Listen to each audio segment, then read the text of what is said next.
back again. Sorry for the breaking in transmission. So guys, share this video.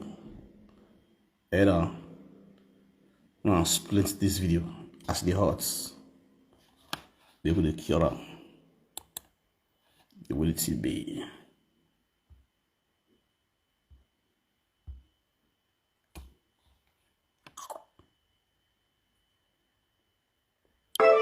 Genesis Studio and Genesis #1. Stop Majesty! Wait. And me I play music, I'll leave music, I use my man single. I will all drop music, I use my man sing.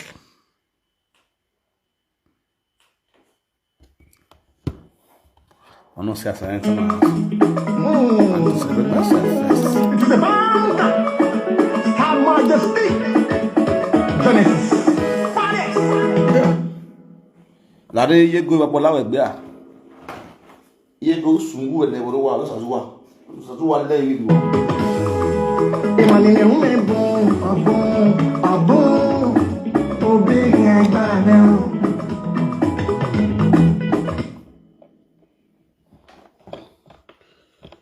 Emani ne o me bon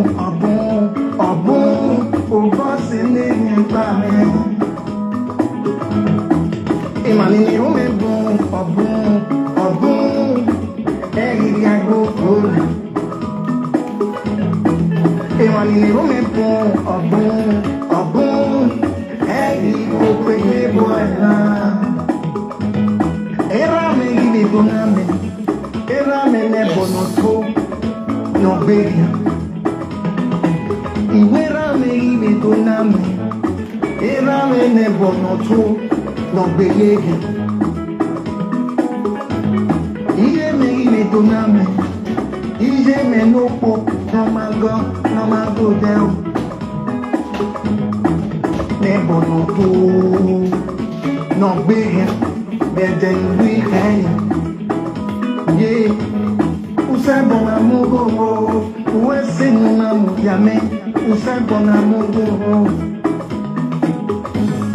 usai naga, usai nigaro, ije. Emaya niriyo. Testing in studio. Yes, so this is my studio. I'm in my studio. Emaya niriyo amegogo, iya ibeto nami, emaya nisinaina. Adulterous godmother and godson. Charity home. Widows.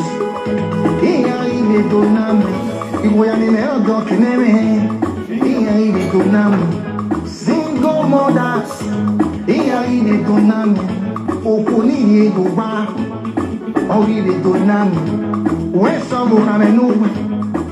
Una mujame, uime, ye paseyo, egi, bebonu kaya se, egi, bebonu wa ukaya se nuwai.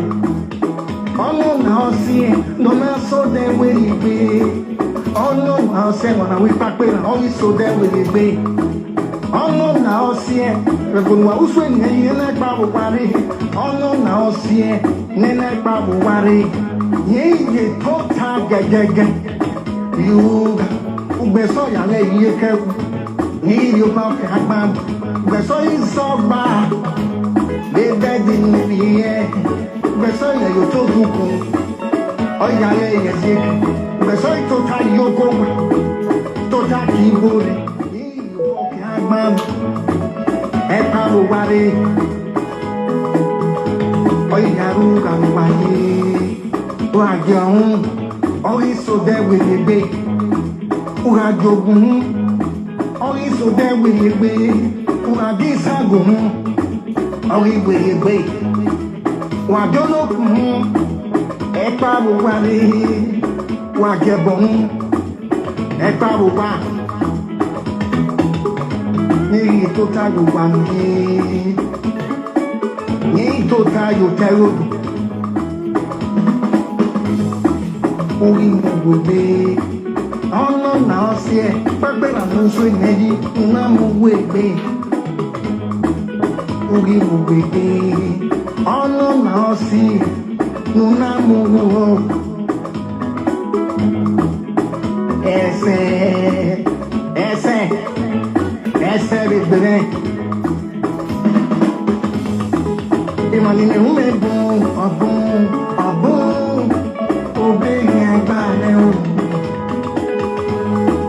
Ìmọ̀lẹ́ ló mi bùn ọ̀bùn òbọ̀ sílé ẹgbà rẹ̀. Ìmọ̀lẹ́ ló mi bùn ọ̀bùn ẹ̀yìn àgbòkò rẹ̀. Ìrà mẹ́rin dùnà mẹ́, iye mẹ́rin dùnà mẹ́, ẹ̀dẹ́ ìlàmú iye mẹ́rin dùnwẹ́. Olivier wọn ẹ̀ lè bá wọn bọ́.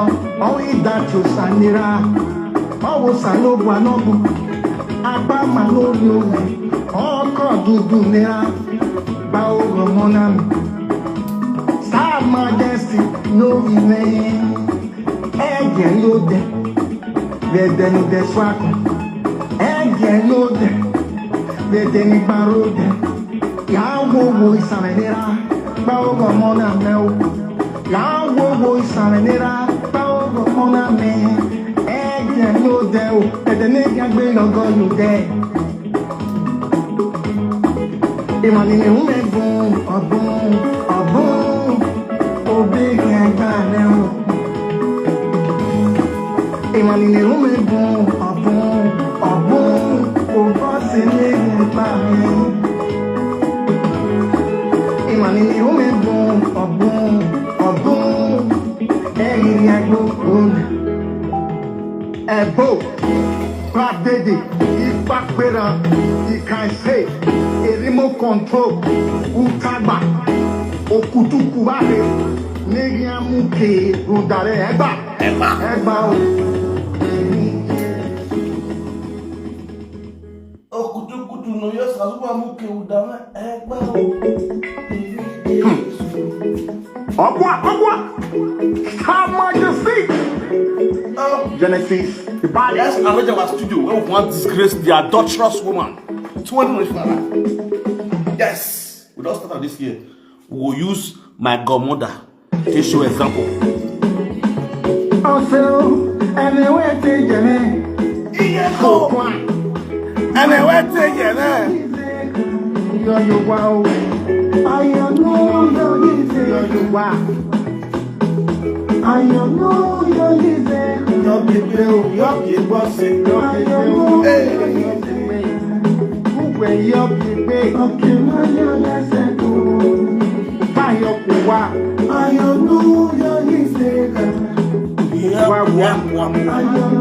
Iego, how are you?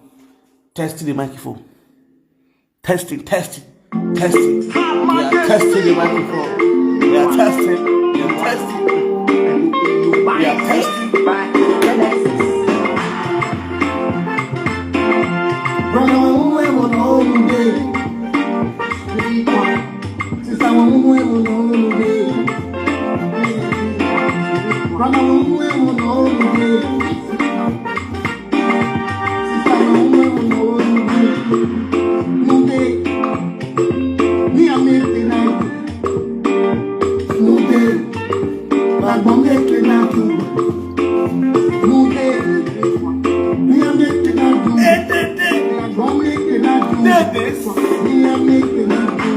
The Dede or Dedes.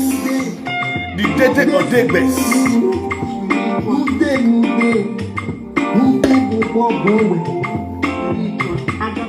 Correct.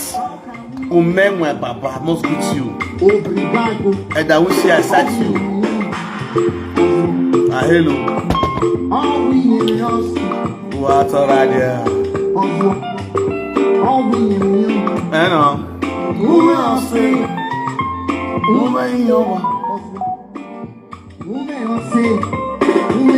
Anna. Yami, bro, that's Star Majesty. I must greet you. Do my Yami, you again? Where the baby vote? Manaro Johnson, ele é claro do Amos Toradia, Evelyn, I greet you, Locaino, Yaro, Bagdo, Frank, greetings to you guys. Isaga Wayaki, Australia, Isaga Wayaki, Isaga Wayaki, I was saying, Isaga Yaki, Isaga Dereba, and what Wadiga, what Bayamos power me, oh, Isaga. But I won't know day. Sister, I won't know day. But I won't know day. Do you know how many? Sister, I won't know day. One person, no day. They are making at the end of gear. No day. Now, for me, I cannot do. Yeah, better than a dog here. Now, for me, I cannot do. Me am making a cube. That one making. You go too sweet today. I didn't buy your. I want my daughter. You when I go down.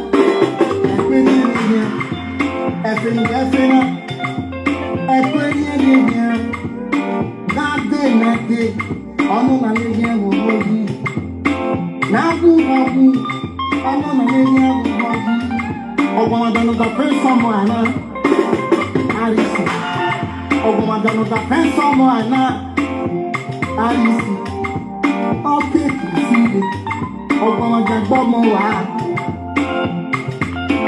Ilo wenena ekwenye henia Efenu wefena ekwenye henia Elu wenena ekwenye henia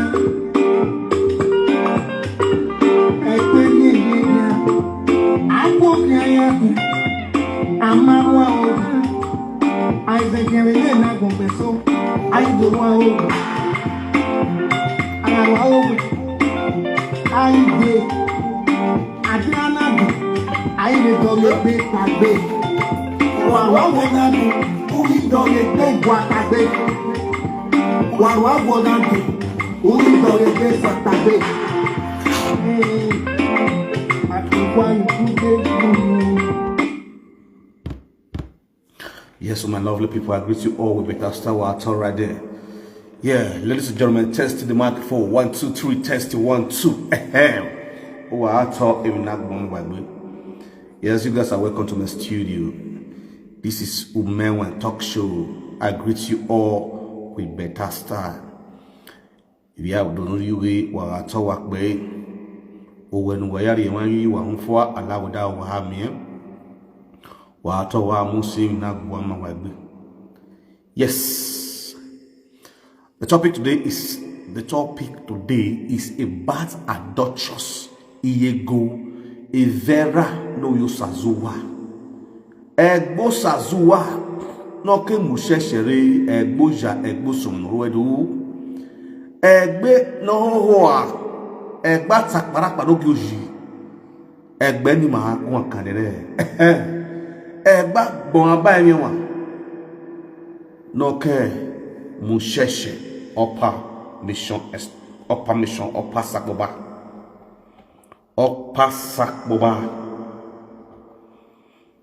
egbo sasuwa dododo na gbe koto wa to wa pe wa to wa ipe o emi na gbon wa gbe o. Yes, test 1, 2, test 1, 2, test. Ladies and gentlemen, test 1, 2. I greet you all with better style. Anyone over there? Nala hawo na kpobone egbe no du ma ri na ha ye bu sazuwa.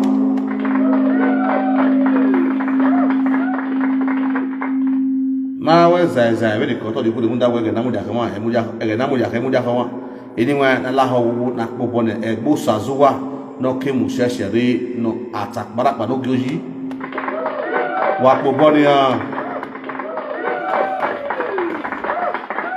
eni wena o e mo bunu sasu wa biele aba attack barakpa e boni owo anu sasu wa biele ni buora wo wa ke ni America ni ma denika e abu inu kan kado kade no hunda we aida ifi mu gbo e do wa agyo gbo agyo sun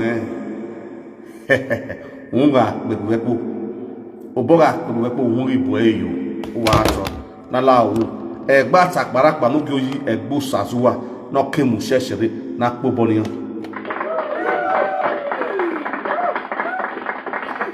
anywhere na laho na pobon egbe chief osazuwa atakparakpa no gyoyi no kemu sheshere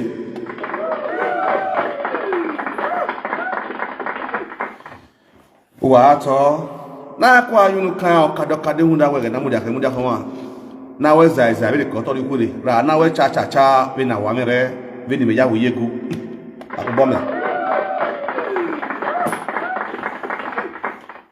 ini we wa domu wa buta ope be ne kai inya gbe nya yunu gwa kan de ne ya wa yedu na hunda we wo wa a wo na mero yi meno obiwa otinwa osiwa iruwa odafunwa igbakan wa umenwe no monomo di otutu no monowa di enyewa di akobisi the adulterous godson one of the universe they are vielili adolekia he one of shegenation agbuhe one of shegenation mo elekiba hunda we iran ye no sikelikiba iropa mi upe o e baba with the smile I do my drink awon yan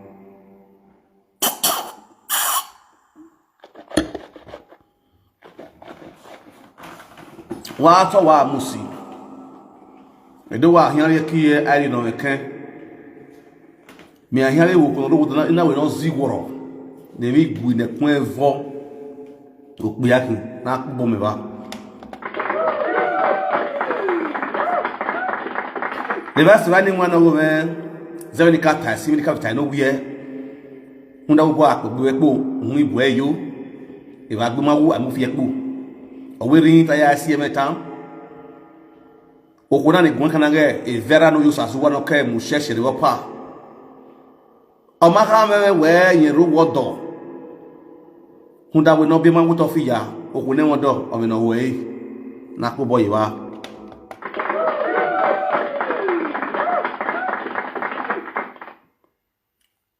amuse deme na ya amuse so lo boy ni ka hu dazi akoma ori ule ona yo se we me solo bana gusi me kin come na ke ye ke me ko ikori on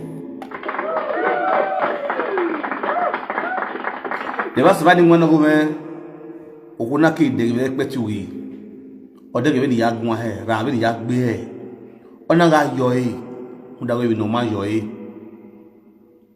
okuna de wo e sa yo ona ti me wo fi na so wa de le mi gun na yo he gun unda we ibi no mo gwe o yari ba e wa po boy ba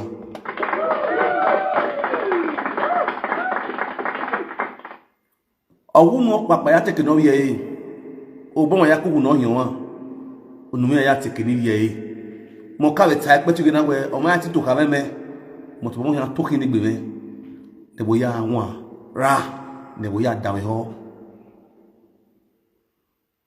no ho no ri ya owo yuwe awo fe rogu ne okuta we gbe no vekiri isajo koko gba igbowo wa to wa pe bi edo apo boy wa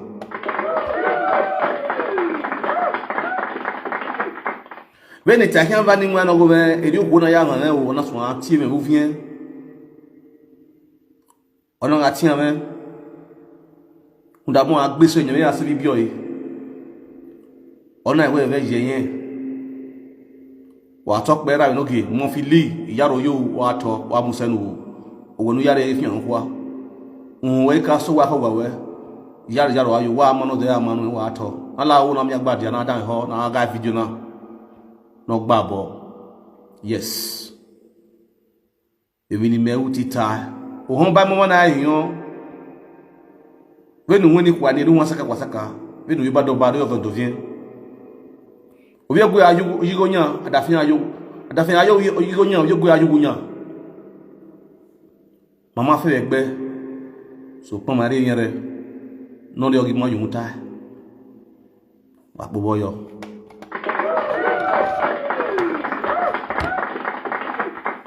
ogo na vera go yusazuwa no ka musheshere wo pa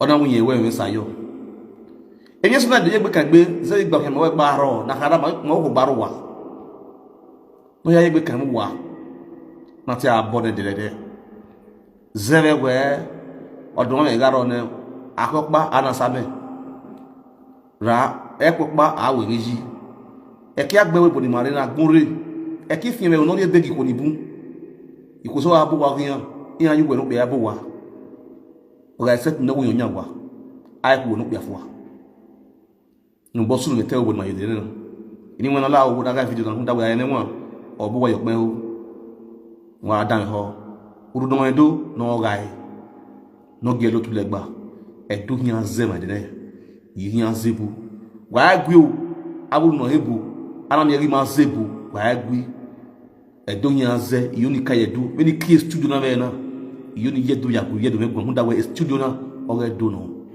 despa we ti yebu mi se so ko pa no o ge do no omo ni gwan kana owie gon on we but so fortunately we today ya you edo ne wo me nda so ge do edo ojo edo ga yeso go wa edo yo ojo wa to wa pe bi edo wa po bo ne bu wa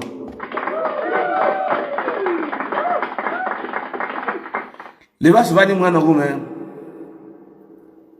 okuna e vera go yosazuwa ido geno ya ji uzo he gume ina ya ziyi nda wa moze ba de ki ai ziyi baye awe yo vedogu me mia ina ye vera go yosazuwa ina ya ziyi ina ya we ni gieze rije iye ni go di ne no zuwo na o ni go me no e ya se gbiji no biye la jare ku o ni go me no e ya se gbo tion e iya ni go me ni ya e ti ga akokiyan zero mo yon ti e ji be me ri yin o mo ya ha gbe ri e wo mo o se kan ti iye mo na iwe mi iye omo iwe mi ra ni iye na kwa ajudan na wa dawo uru no hedo o ta me ne hedo e no me mo ka ibe de na a video na is going to be very interesting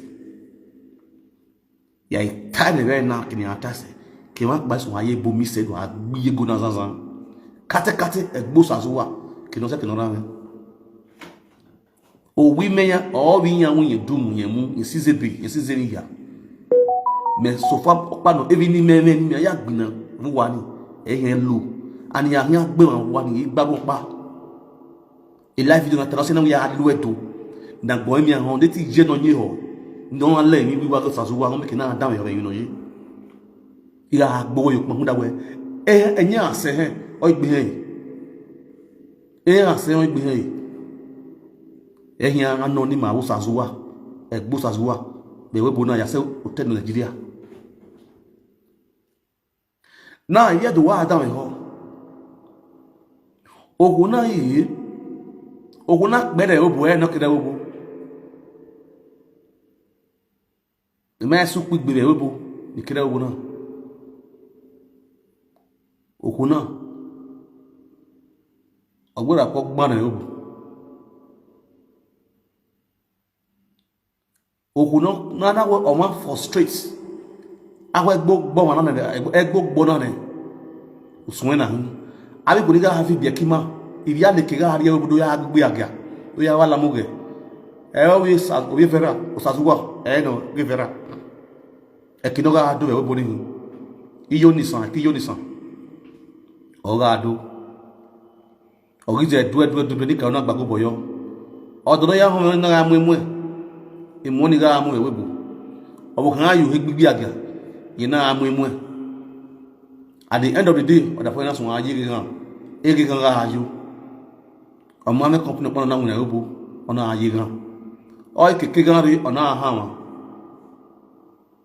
ahon wo bia o ri mu no go da no ogun no ga buyan lo wa ona mu go buyan okuna ya gbigbe agia for da fun re gan we no do e na fe no da fun e go wi obo kinye yi be ge na kana bi edo o pe na mai mu yo go na hu iyan bi e gbera ti yan gba e ko ye gbe kian zebewe awe gbe ni yan ga me ne gbe yan e no mai pe na kana me no gwana da no do an ni yan na me mai la pe tuwe unu papa ya te ke do bi unu e o ya kama me o ya wonya ni e le bo na kate be woni me waje na gangan na ti Rome.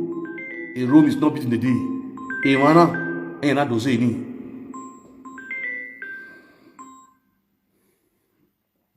otok be no wa domo magruga we will stop the domo ya ba de ke tinya ma wela we picture your baba ma be wo ku ku na me kana wo ku ku domo okay what up domo yeah domo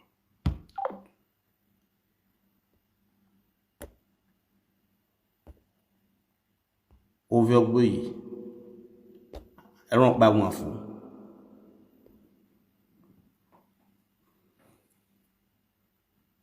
so if you don't go wà tó wà pé now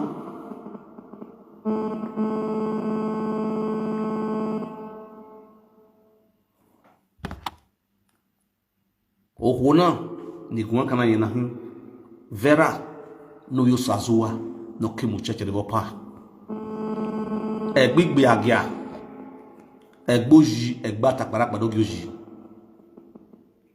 ipo so be rewo na ni gbigbe agia ni ya ni gbe o ma re ma wo ko ya no gbigbe agia webo e ya ma ni gbe yan ni bo ni gbe yan wa ni yen ni gbe won ro ala ko da wa mi o wa mu 7 wa o anyway wa dododo ma o ko na se gbe kian mo des bi kana yo kire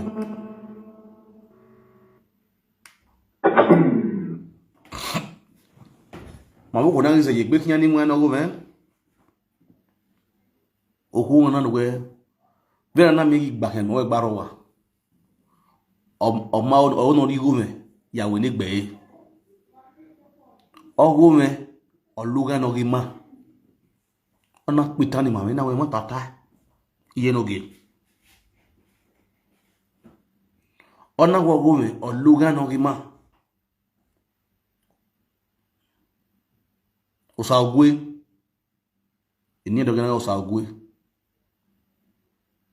ina we mata no ona wo menwe ona wo yan afin to no e no we bo wa yo ina we mata na we o ma pe won di telephone na ti o ti on no bo wa ho e bo wa wo e ko dunu ame ona wo no fin 30 feet by 100 feet iriya ya kin 50 feet wo do 50 by 100 ya kin we ko e ko na ga 30 by 120 ona gele fin ameni edo or if you 30 feet by 120 me ona gbere sti yo it is now with 300,000 oti yo na so abo wayo ona what you is very trustworthy omo mano o be bele ku ona woni hari go gyoti na agume bo wana ini gwalo eji na wo wesi na kana ina yaziye ori ki abu hiri edu wa danwe o kana na gili hari go gebo wa o kana na gili awe be no jeme ona ga kun fi be no ga yozo iyi ge no kana gili anwi na he e ko ya na so wonye me hunda we adu ma wodo ana mi e wokma onye me ga se no dume ma igba kan ni me ga zo se bakan na yigo me ona yigo bi oye me yigo na ti 5 million ai bakan ni ijose no wi bo ona yi 5 million me ina eti o na si ye we go what is ose o or ye 5 million me ona we awon si no o na wa me go me nwa yibo da ise ina so popo na wo na ma we mo e o Well, with time, wow, I'm going to no. Since I'm going to go, now, okay, no problem.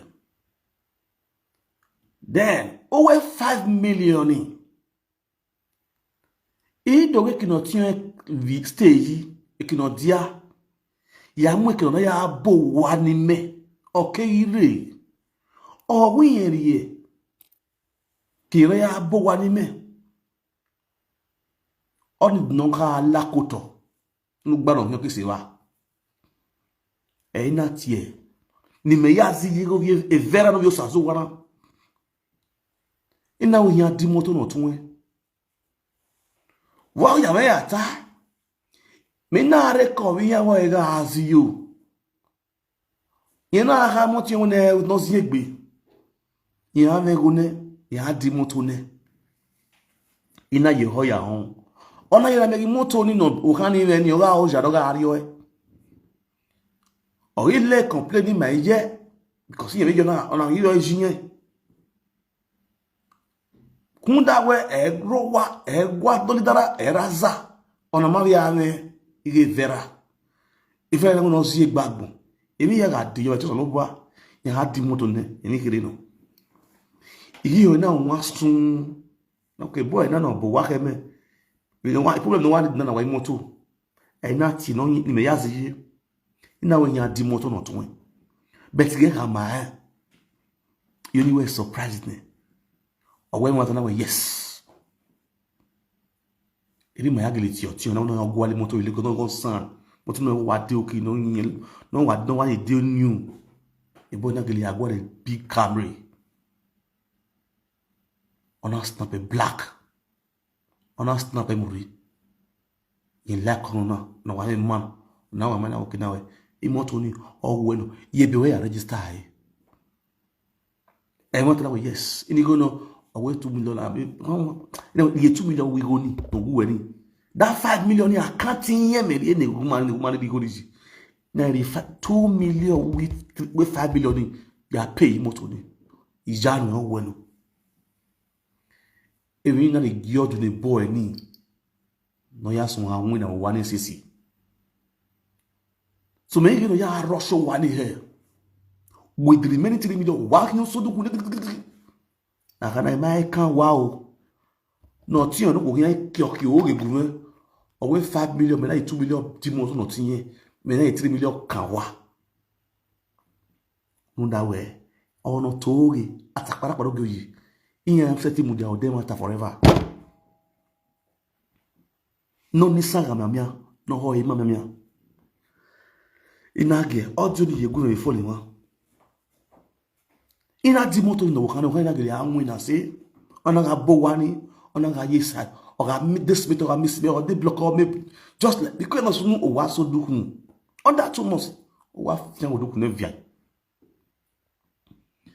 Ya amigo e Facebook mana gona akanto ona no ti on control Nigeria e go ni ya unu ya see YouTube ni be ga me baba with this my talk show akanto ti on address oge oru we ya we zeve a trust ni mene o ti on ni bien as a gomoda odu e ma veni me wo na ona ga me yo we ni me along the line ona akodo agbe o ma me bu mami ya agun egbiyin ga pagbe ni gbiyin pagbe no pe ase eye ban oda fi yan gbiyin ya gbon no wa de ke yo wa ye yo 1 2 3 ja wa ye yo wa beko eye wa ya bi lo mi ni na ana wa ri o mi kia ni ma mi gbo yo gbo pia na oni obi gbo ni o e won ta we ya igun gbo ye ro ni we ri yo pe na umri wa igun mo ona gbo boko na ni yen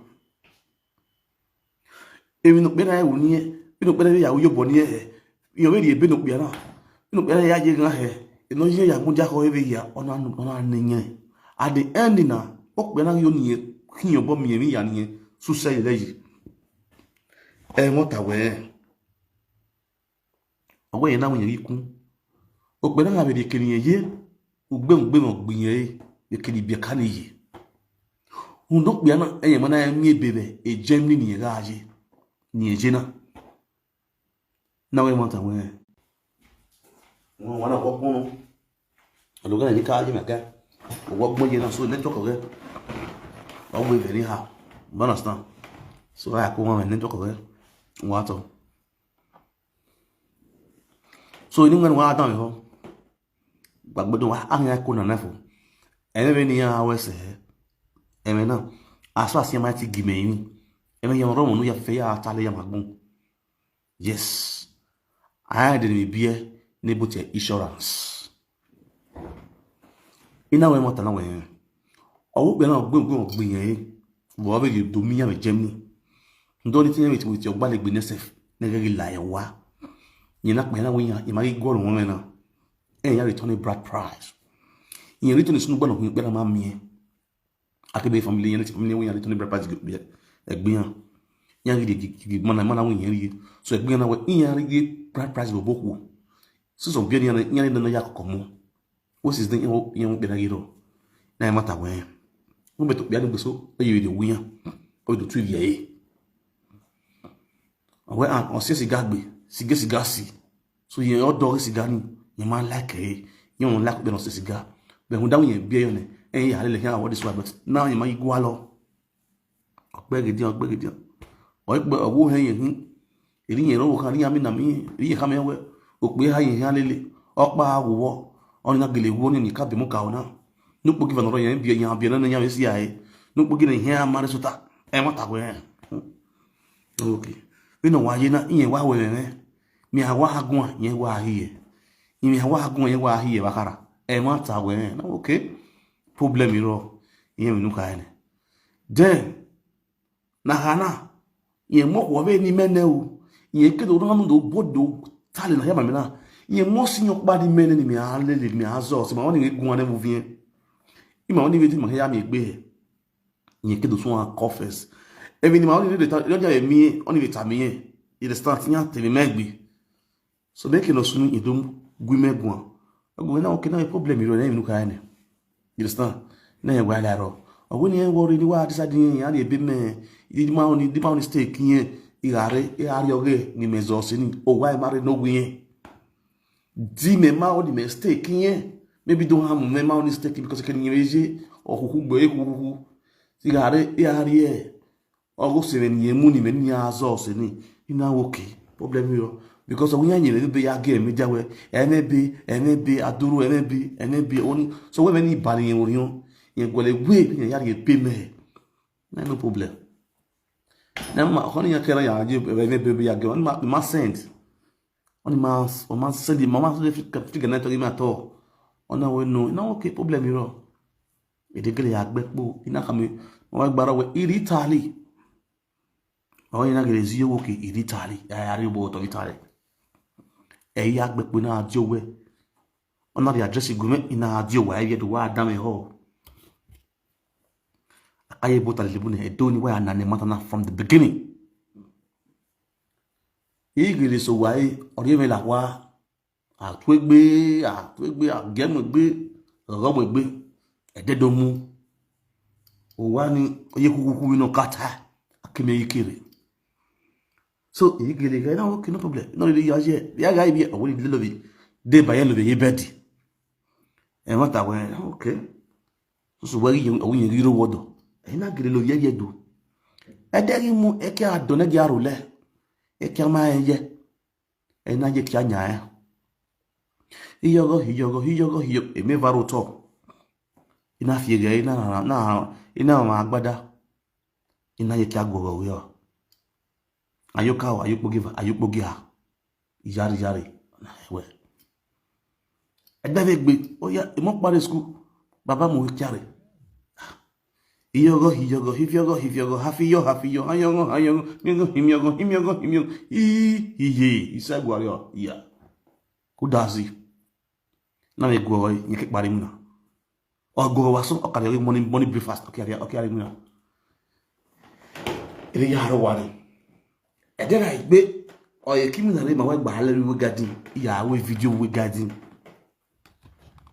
ya we video ile ye ko ya le kiyan ye do no rêve naro o wa se re ni ale yan ya na so aso ile beaucoup me fo wa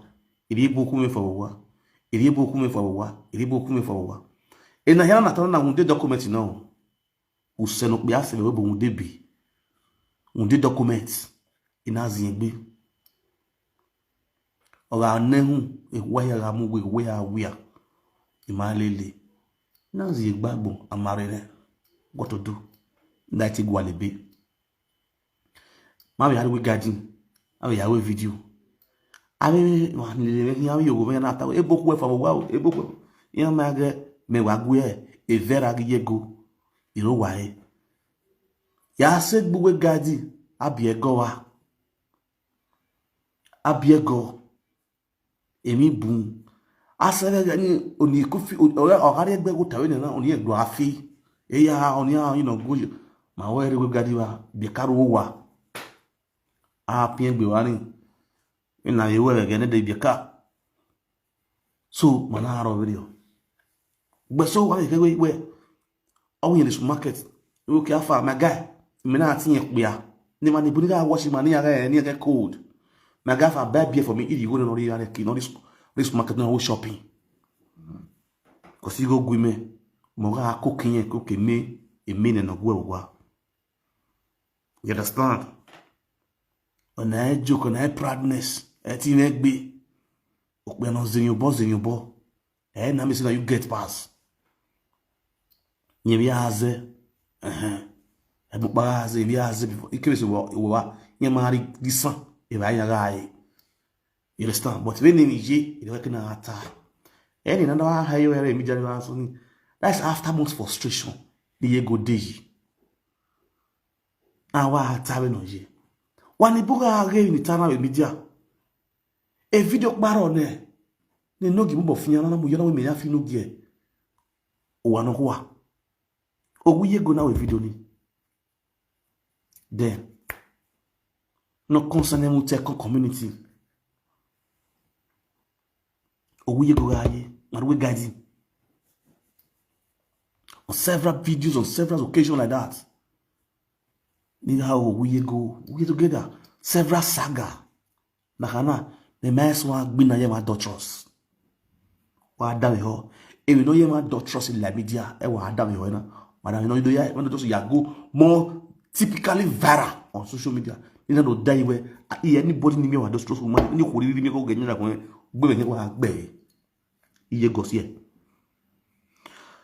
I'm specifically, officially letting the whole world know the major fact, the major reason how come about that adulterous women must stop. It's because of a year ago. Now, after we got over a year ago, my love ye kigbe, my women in bunki my gbe, instant. My weight be normally I set a car shot a dead with beno. Or wait, I said your way till 31 days in Igbo we in Yahweh. Or you in a 20 years. In Kirewe Buna, ni Mayari Kia, Ikiagbon. You know because or we marrying Niri here look biase. Or we marrying no bear Aguye Gwan, a beer yari. You see, we went a kidomi. Now we see. Nahana son haboa. Aribo, Abia you one of ye bo. Ni mega azo se mena do azo without say abia yuwa no yebu no America New Jersey iyego no yusazuwa no kemusheshere wopa ona ga nya eva ededeva emega azo se ededeva ni kana ogbewe gbugu yanu apa one load no aya osin ti ofian eyan hwegbe kia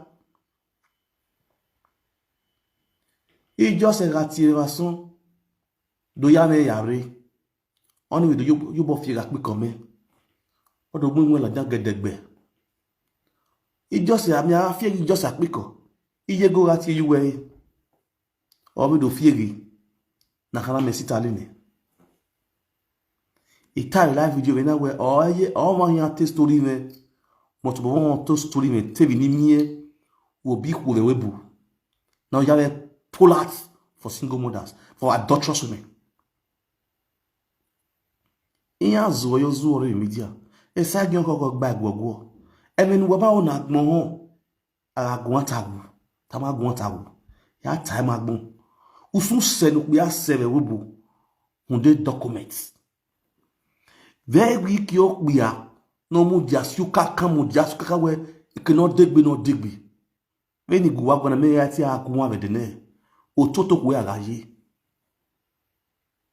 Ototo ko ya gaye aku ive you go gone pe. Eta ma we wa te we beto ma wina.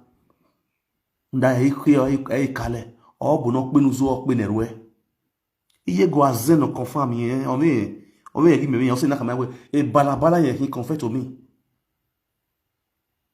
You understand? Abia you wa fiege because ogiason maro ogiason we dia. Iaro tawodo the New Jersey 6 hours difference.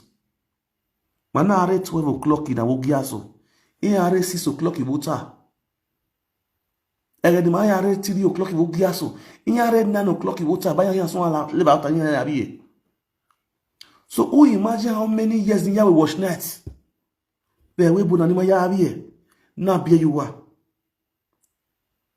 Na ya fiege gbe. Show me bola. Show me bola. Show me pekus. Show me breast. Normally, on a distance relationship, even na unegbe ni hin. Eke na we mama gele yera. Eke de trust ye. Kate oku no deserve. Ne vana be hon. It is between two couples because here yes, they have something very serious to each other. They have that carrying the relationship to the next level. If I read Nigeria, oh yeah, I'm up Nigeria. Oh, where they know what Nigeria, no. Il y a qu'à m'y le téléphone. Il y a qu'à gouaner vous vient. Il y a qu'à fier que ma gbene vous vient. A que me reconnait d'étiquette par wa. Ya oui, au bion, mais. Avec le yima verbe part one or two. Or very beau. Even in time, I know where we work by no. My guy. Or my say webu. A telephone now, ya mo kuno wa telephone ya gejo. Eni wo ga me telephone. Telephone now, ya gejo ma ya de gyo abo. Put boy ya de gyo put it to your hand by yourself. Will you marry yet digwe with ya? Aya gejo. Me ya ne. O wona. Ita ma etie. Abia you wana isa ti mare. Abia you want to boy it. Abia you wa isa ti mare we. Uta logbe, uti ebogbe, ude lousy be. You understand? Unagi be, abi was a nagging woman. Every time that way, if you marry a nagging woman, you end up in a beer parlor. He said he married because there is nothing about me. Niga amule, niga pretend. Even when you go decide to let us pretend. Na yari abe you go. Yes. That was the plan. But I refused because my conscience did not hold it up. In my city way. Because in here, I be you want to call no man, I send you bo. But not send you bo, no, I don't know where. That's one bad side about her. On the heart of giving up. Bet or one nama, or are you one around? You do have myself away 20,000 anyway. That's a big one for you. So, you don't get away. That's it can know what they want me. But the book will yet more you are. Because she's too proud of herself. She's too fond of herself. Unda we go. E ma gwali go na re go bia. Ki no fe for one. No so ba we misko. Imami gbo na ke ni ya nwa, imami kede o na gbin ye o pe ago egbe ni kiri na gbogbo na iye mi ni yawo.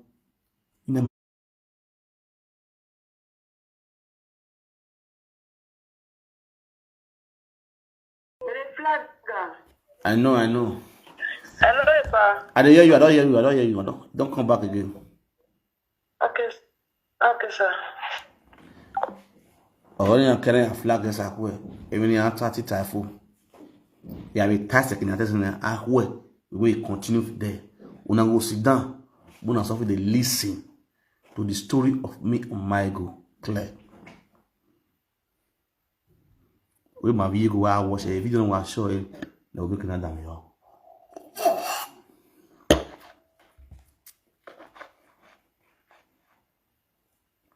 So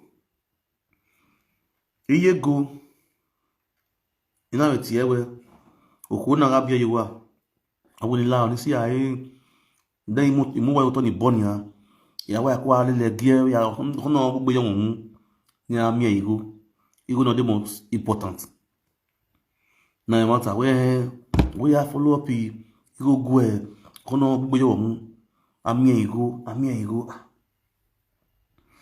iye go ma understand the way abia yiwa adazo ni adazo wa no adazoe ne adazowa e just no ye booking no tin ri we agada godu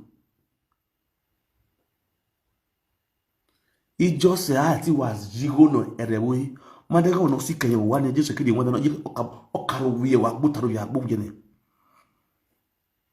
you understand you go na yani no we kaya po ya ko we ne that's just for you understand hello.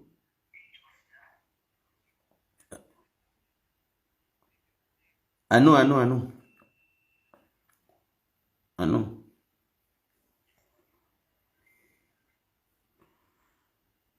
So, wala waga video na. When you flag waga e. When you flag waga e. Eye ti mo gboto. If I know who you home, the blogger you fien. Blogger you fien then you normal don't know ya home blogger. You know. So, I just not really every time ebo ya say boss me. I was me and down his voice record just a query no ya me bogbo yan me. E baby we yan. And when I have a relationship here, okuru me dem go yo me wa wan bogbo no. I don't know what to do. Ina so agwo lo ko no ne gbe. Funda we na me aya gwo le mi na me. Ina agwolo kono enigbi amet ebeki na woge na when ebeki kinyoge ona do na media ti ma mu igbe ni aya ri oku iwa I was just looking for okunere igba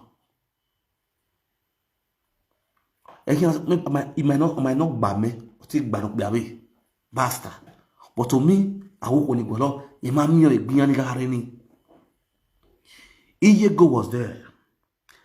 When I Tarana, Iyego is looking for every mist.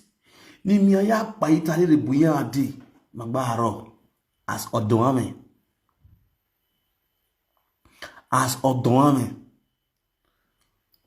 So, how did Tana? Penny yak baby you make kwason. Eri ale bi Iyego make kwason. Iyego awo with her. So we are sigiduki ya mwe bori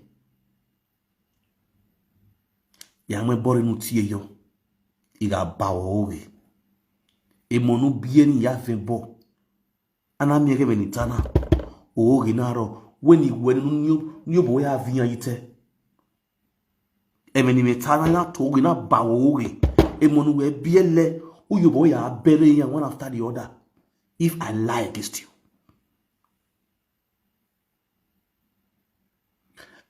Ti me bawo ori me ami yi me bawo ori opa kan ni me ni me yugume mo yite e ma bawo ori na me ma tameta yi wegbe e mo ya no me kenu be biebo wale no bie je no e ya woro yo awo ugi no te ne gini ugi no te ukpu no gidu ai wo towa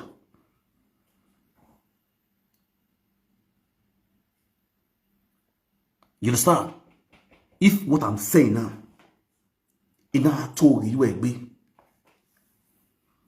una ha me we ni lele abeyewa ni mia ego ni ya bowa which I refused. Ego ya liga how was ego liga me Facebook account on Twitter avio yi abeyewa can testify ego na abeyewa le gun but ya re is MoneyGram Western Union ibi ven ya collect he send the Nigeria. You only got send the got 2 million, 4 million, 5 million, you gonna send he got it was from Facebook. And I drop it, got to. I have the proof here on my phone. Any other you are is transferred from this Italy. I can't talk about Facebook. The person was living in Germany. And when they put out a friend again, you know, Ginamo down the road, and the person the person down the road, and the person you are, oh, you, but man, now I can't even now your Facebook. You understand? Here I pay, they go, or transfer from Germany, or transfer at Italy. And I was having a MasterCard. And she personally opened an account for me. The MasterCard nigga I use, you know, you go near Warigba. A shop, the African shop, no, how much this away now? 5 million, 5,000 or 6,000, okay. Do for how much 6,000, say how much it be, transfer and go Nigeria, put up so account like this, how much I can't touch one. What damn hell you do? I be where I go give me the follow, put him here, you Western Union, you change a euro, if you're a poor, you follow me, I buy. My boy, I can't go near Facebook one day. You said me, you're gonna, I also give you money. Man will not return. You say, borrow. I thought say you be a godmother. You need that help, you call me, I have it, I will give it to you. And you know it. Imam, you and one year, man, who will come back. Umo wame. Ilaiwebu, Owirame, a silly, a silly, a widow, a cotton, a mugweku, a mudma, a rayak bear, a ma plaster, or sick ballon, and a woa. O weary men wamula jani. We may lie with you. You understand? When it's time in that video, any time when you go, I said it on media and you called me. Now I tell you, yes, we are my roof, am I silly? I roof, but am I silly? Una we are a magbarona, can silly. Don't go the captain of silly, in Nagua capital. Una, you only made 100,000 of his own. In a buy, in the roof, one room. One room on a room near an area in your back roof. You go make the roof in the whole house. I could make you pay a do you know? You don't know? Why I know. Now, I'll be you while lad, I'll be you plaster with her. I'll be you over there. Nakana be what was not in the picture. Before I was mostly aware of what was not in the picture. But I was dating another woman. Nimeza Harowai. On one of Germany backbook married Nigeria with luggage there. Even now, you can me how life with you. Most of those clothes in the area, you pronounce it, you package your luggage, is rule on your Mugirane. Or see when I also willing me a culture around Ubemwa. Now it's ma a culture with another even go. Now, can I Facebook mess up? A woman, I have no problem. The woman has to feel a you will be you was done a picture. I don't know. In the yag you a high peg beer, I be on a book with a rubu. You might do the wedding yaji. You are not with a black boy. They want to pay black boy house because of a care. That go in and a kill me mangualo. That go the penny of a memoir. About this man, I all do my drink.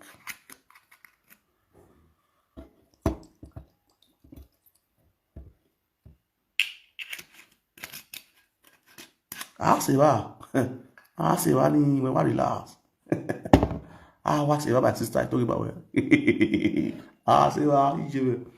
Hey, na here to get you away. We know here, ya attack. We don't just scream here. I will knock everything now. Gradually, gradual process. What flag the page a video now? Ya okado no. A page in go amu. That's the problem. The little one flag. Why flag how you like it? You do away.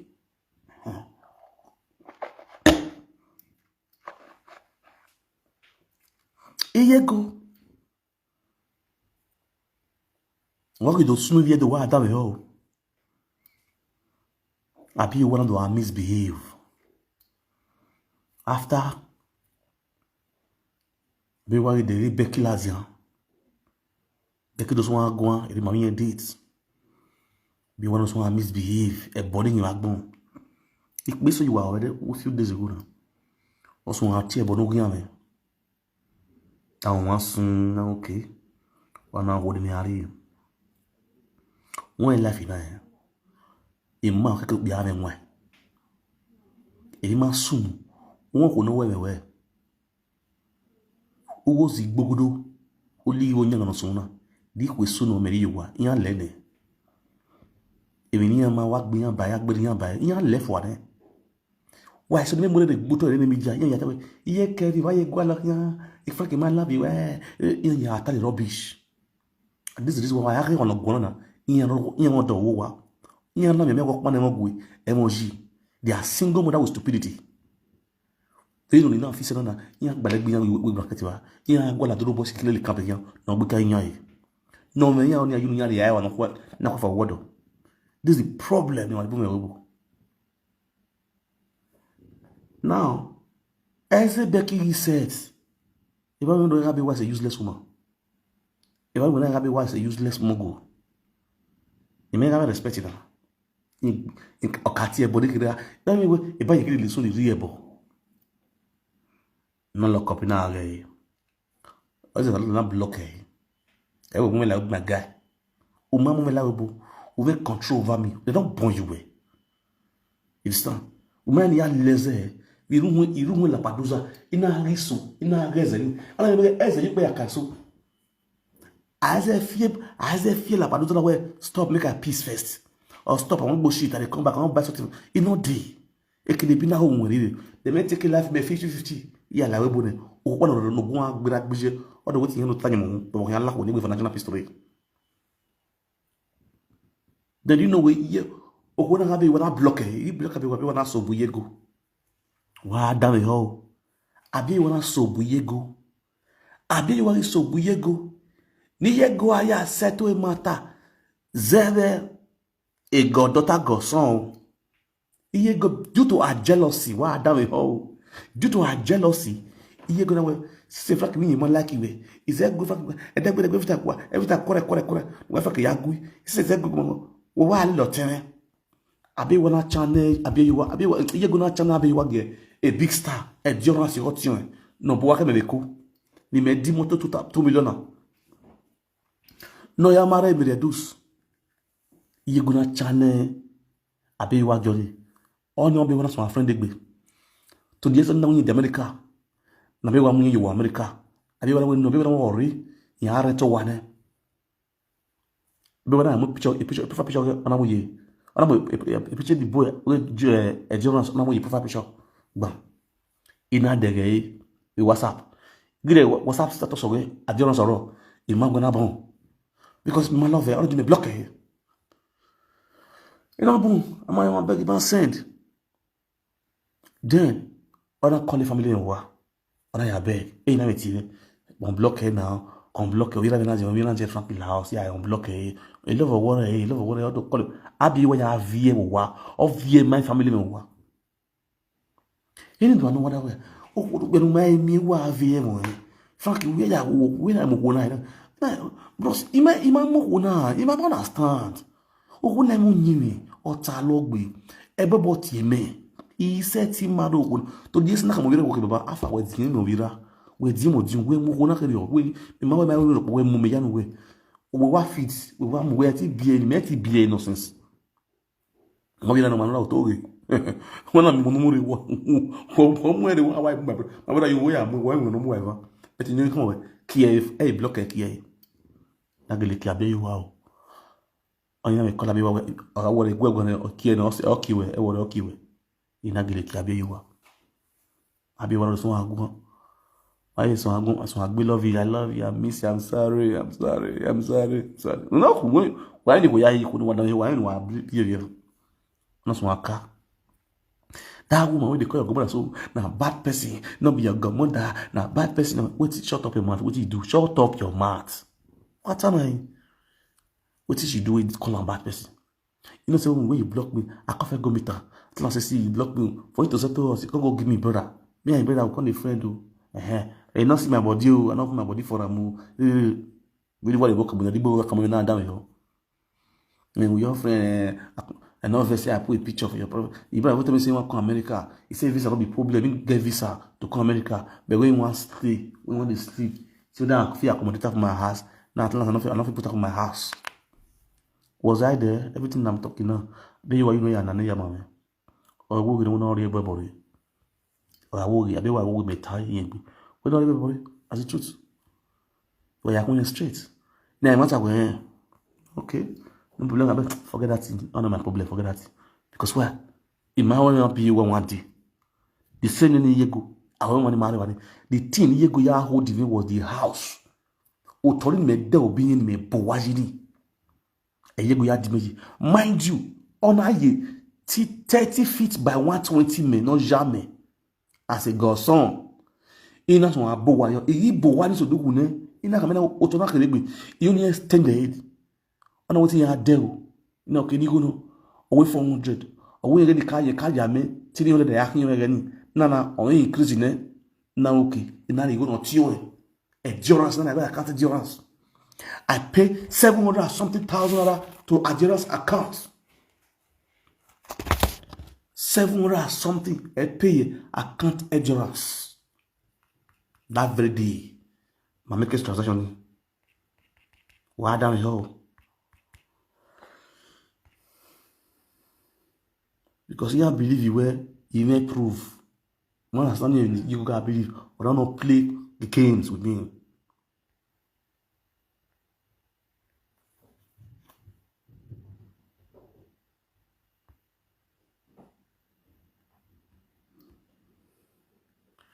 Igbava, and you go get them as better. Why? Unfortunately, we not delete nana. Or it be I can move now from here. Yari Verona. If the woman no print statement of account me. Thank God. Thank God. Man. This is the money. Oh.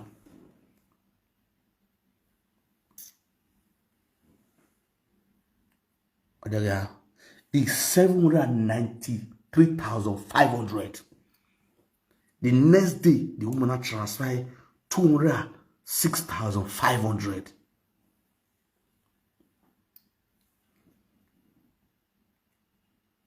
Okay. I get the money 793,500. That was the day. You go come with 400,000. Yakin told me I have the receipts. The receipt of the land. Yakin told me of women. You go on the land and how you marking told me. You told me. So when you told me, let the life do they brag. Do have yanyagbi. With way. Who me doto. Popowe. Everyone will say me every time ya must now my government has sworn for me. Ima deo or say me. Ima yarwo one day. Me ma yarwo. Emi no really jame. Igari yegbe. I must talk him out. I must talk him out. I say, girl, iye God de boda na me o. Agbada ni yona iye God do me o. Ya me jo ma kwendo yaro yewe. Have it in my believe it. But il n'y a rien de beau zanzan. Il y a mis sur disgrace of the whole world. Ah, back ça se voit nos jabou. Et mon dame, ça se voit bien là, you able que nous revoit que nous ici. Ah, bawaya. Oba on wa gbe kun. You understand? You go feel out. Why la dian do aso bari vieille na e bari so da for kan so you are a fool. Are you very buta any type of the beginning way tinya ya we ya kun ihu ya bo wabe for you to open your gutter una wo sizo women that what they look ya kun ya bo wabe and for your life you will regret the day you know menwa and the kimi la wo we are regret e no you we ya nyu he ni memu kai we you will regret it. If no, you when you head down when you are, who need to move ya be again. Una mo owo na mo ni wa. Who can regret it? You understand? This same woman, what they get the proof? One my game one now. On a un you was send it now. This receipt is from Verona. Africa shop in Verona. You understand? So people that know say, don't be Roma here with for play. Don't be when you reach Roma here, and for play. Iye go ke mi ami gbe. Because I'm more the boto. Ebi ami no kun ere ma gba. You understand? I brought pressure on him. You go see have a lot to do. She got a lot to do. You know what I'm saying? She got a lot to do. She got a lot to do.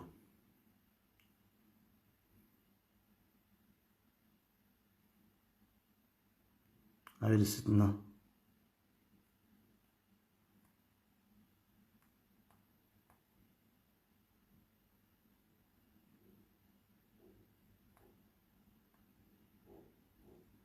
Okay. So we're going to get you.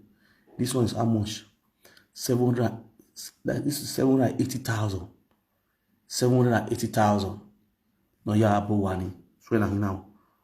Oh, no. This one is a Endurance Amufwa deposited in Nigeria saving account. Right? And Endurance Amufwa. Endurance Abieyuwa Amufwa Otinyo Rico account of it here. You go the way you the same 780 plus 780 plus 40. Now like 1.6. Wagayo, calculate here. 780 plus 780 plus 40. I'm not going to 1.6 million.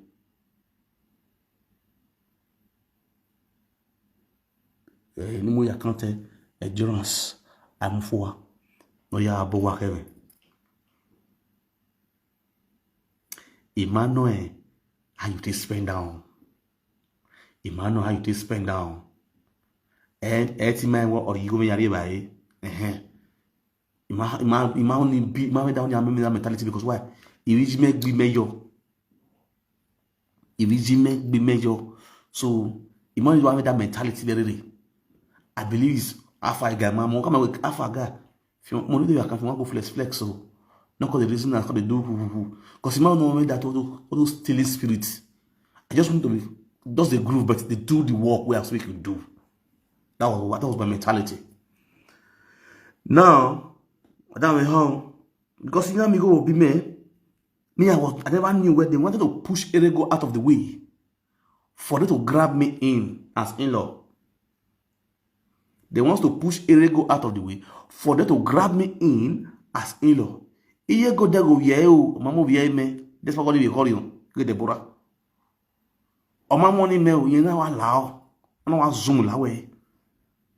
We me do awe. Me no na gene nipo. Bakoyo eziza.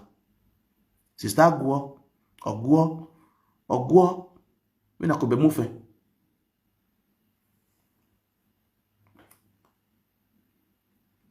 Me so wane iyego evi yana yako yare gwavene me se gwavene iban we have feel the saga so get ready for the woto and not just only you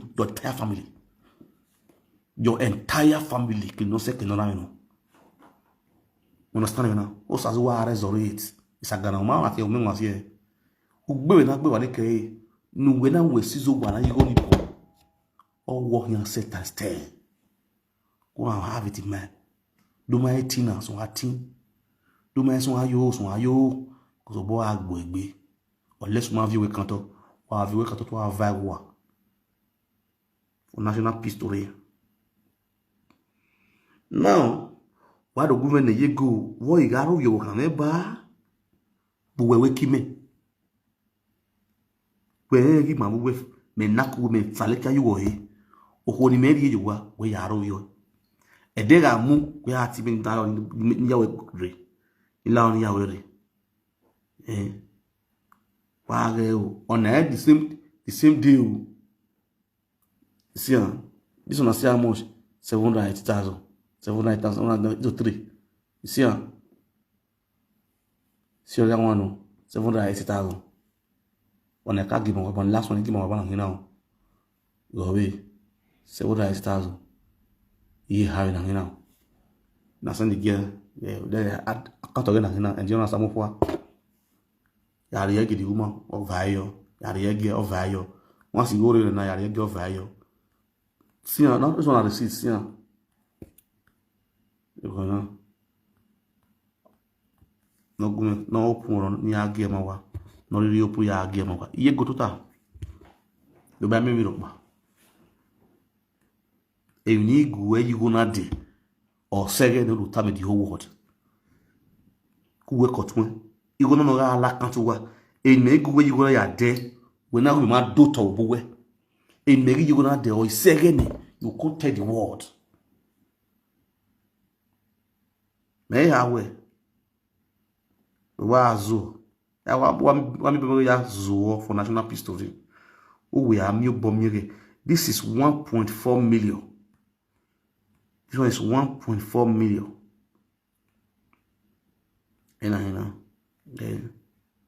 No, 4.1 million. 4.1 million. This was the second morning, no, third morning anyway. This one was the 20th of August, 2022. This one was 23rd of August, 2022. 27th of August, 2022. 1st of September, 2022. That's an Igbava. 1st of September, that's the 4.1 million. 4.1 million. And you're gonna hang. This one, I'm not even gonna hang. On a maki, there will feed the maki. Can't drop it. Now, what's the not show why proof now? You do what to allow video now. Why not say not show proof now? Because when we are going since then, I never reached my territory. You understand? I just did do my own thing normally where I do with my wife and children just enjoy our Christmas. We use a cash cruise. And many of them think a cruise, some things are prank. Not only for this media. The only place where they don't do prank with my wife. Because she prank me. Now unless she don't do prank with. I'm not saying they like prank and they do prank. All my thing and talk and the thing be real and real life. And what they saw. You understand? Imagine all this talk where they talk so nobody does say Frank Idiom and go. If Frank Idiom and throw, Frank Idiom and go, no. If they not give me another job, I bet what even when you hand go me. Because I bet was a try, Imakona be what Imadeyo because I bet what bagwe. Be was a mountain of fire. You understand? Or you go me okay, no thank you. The same year go now. She persuaded me of dating and be you are. Because Matthew and you.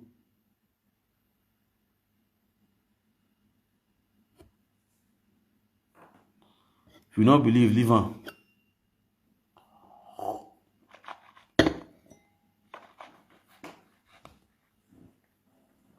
If you don't believe, leave on. It's very simple.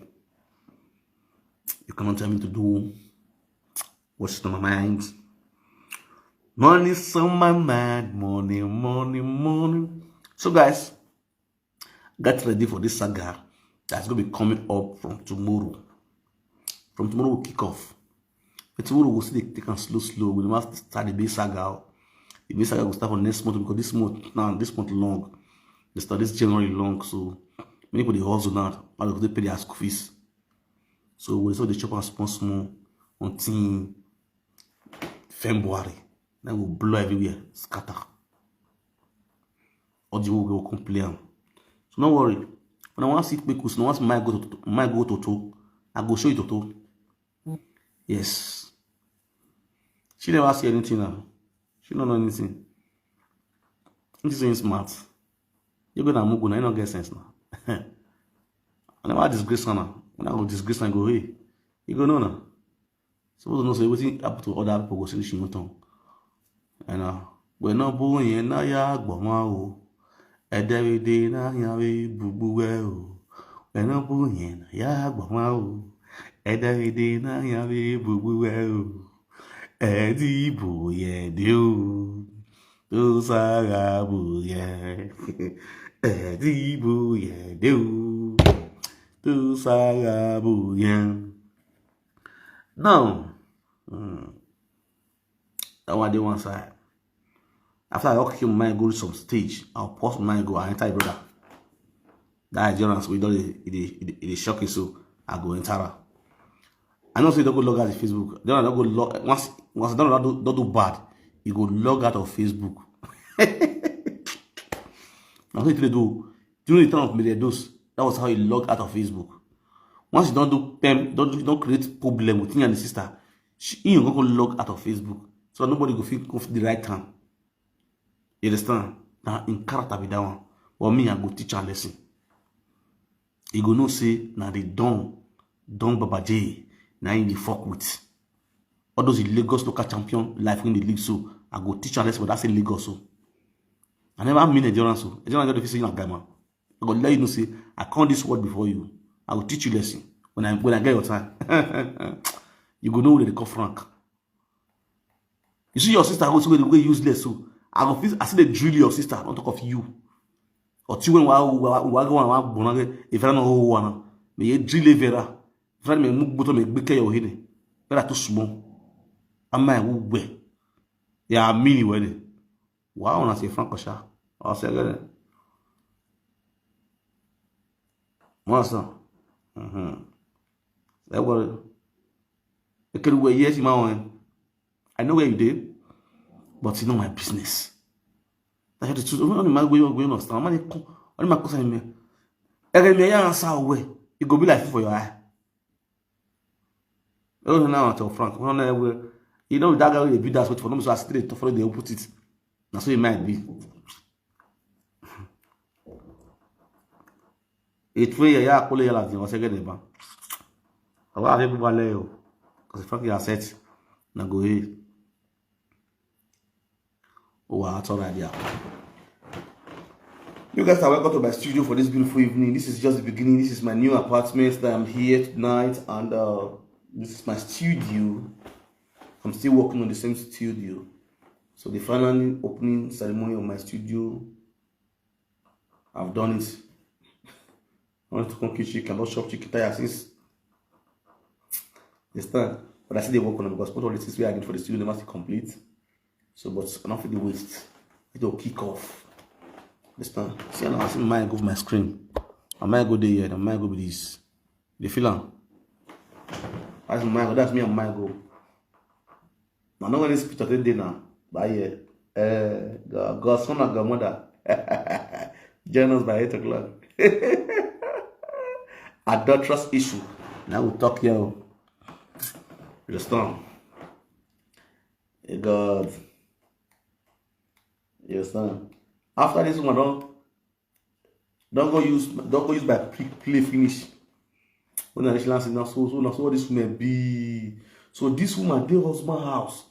She knows say for real. She knows say this man see the beggar. Then he won't go use me to cover up. Won't go use me to pursue this man. Now say this woman, all this is not going to be. Why I don't carry my go come and me come flog? Because of the house where I built for a land. Where I want to start. As if I did beat a doctor woman, he go call me. He go say, "Hey, Bianya, where okay, we don't worry, you know. We don't worry, we don't worry now. It go disturb me. I could do me walk when you away. It go to let away. Mammy, you raw. I don't trust my way. I say, what?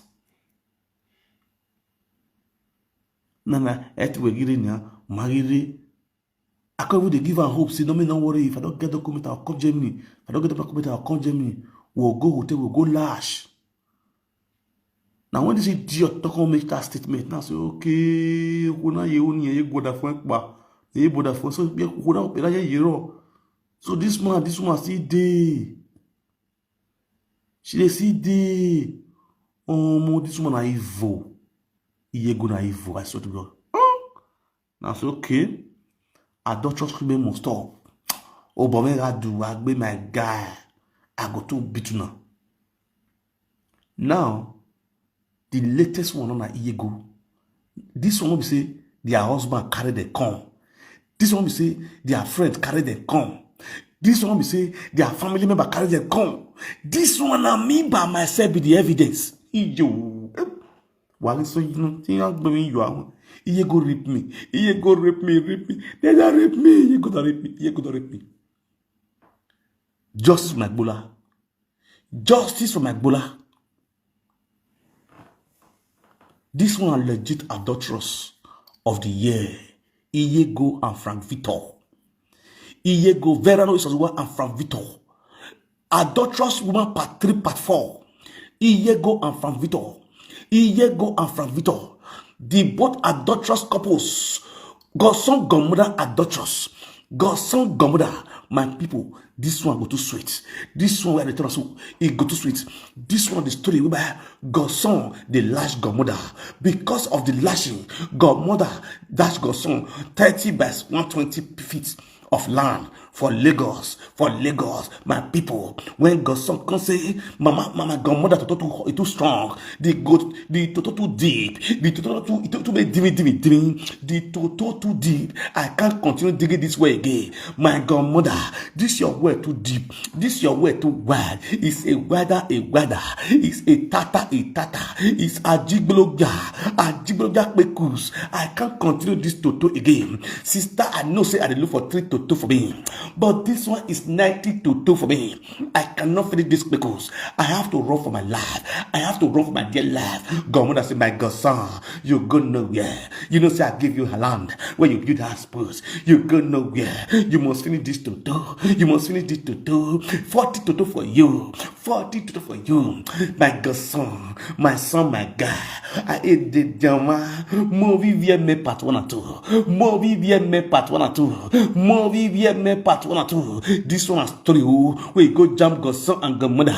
When it be say Godson don't come Italy, Godmother will call her every night. You go say my Godson, movie VMA part 1 and 2. Movie VMA part 1 and 2. What do they call OVVA? Black snake, cobra. Give me my cobra. Give me my cobra. What the cobra we do with Godson?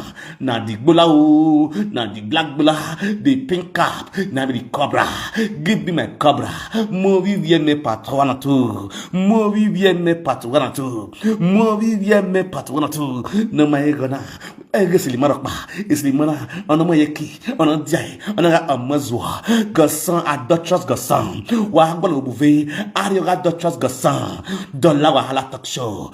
Dollar Wahala Talk Show. Ramye Deba. With Dollar Wahala Talk Show. Movie VMA part 1 and 2. Iye gonna munu yekia. Aga fiyen. No one hear the soundtrack of Iyego.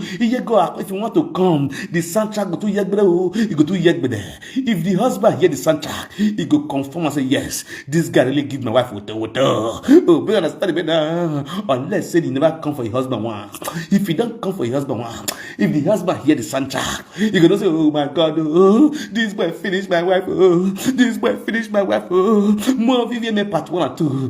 Give me my cobra, my son. My son, give me my cobra. You don't say I give you land now. My son, give me my cobra. You know, so if you don't be that land finished now, you come be small to place, you know.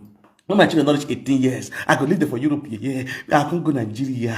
You're gonna meet me for them now. We'll go for the door. That's my husband don't buy. More women part 1 and 2. You will never buy this one. Grab your copy now. Oh God, this saga go too sweet. Oh, and I movie VMA part 1 and 2. Movie VMA part 1 and 2. Oh my God, son, no. Movie VMA part 1 and 2. He's a low boy. Ah, well, no. Let's leave it in tomorrow. No be lie.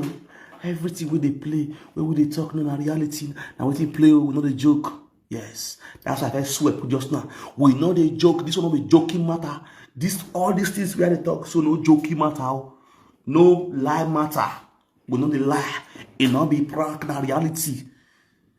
You understand? Now he carry to come here for children present. Children that never beg. It gets to where they fuck the woman, they knock the woman, knock them. The children, they stretch body for inside bed. Now I shock. You understand? I shock. The woman see the tongue, see the twerk. Meanwhile, the bola, the woman is the whole in your body. Me as a guy, man, I don't know. This speaking on the sleep. Man, this speaking on the sleep. This speaking on the sleep. This is child abused. This is on the sleep. They're not supposed to hear this kind of soundtrack. They're on the sleep. He go on the hear. You gonna be here. I never see useless mother like my group my life. I never see. When I do videos, so where I see for Germany, for my going on. If I talk about this media, if I talk, I get many things. I don't talk say I don't free. As I just go, I free. You go carry house, but I go use you. I go use you show very good example to many useless single mother for this abroad. Not for the Germany, for this abroad as a whole. Iyego is a very good example of a stupid single mothers. Rather, married women who not deal with husband. Waiting they do in the presence of their children when social give them a medium room. They don't get respect for their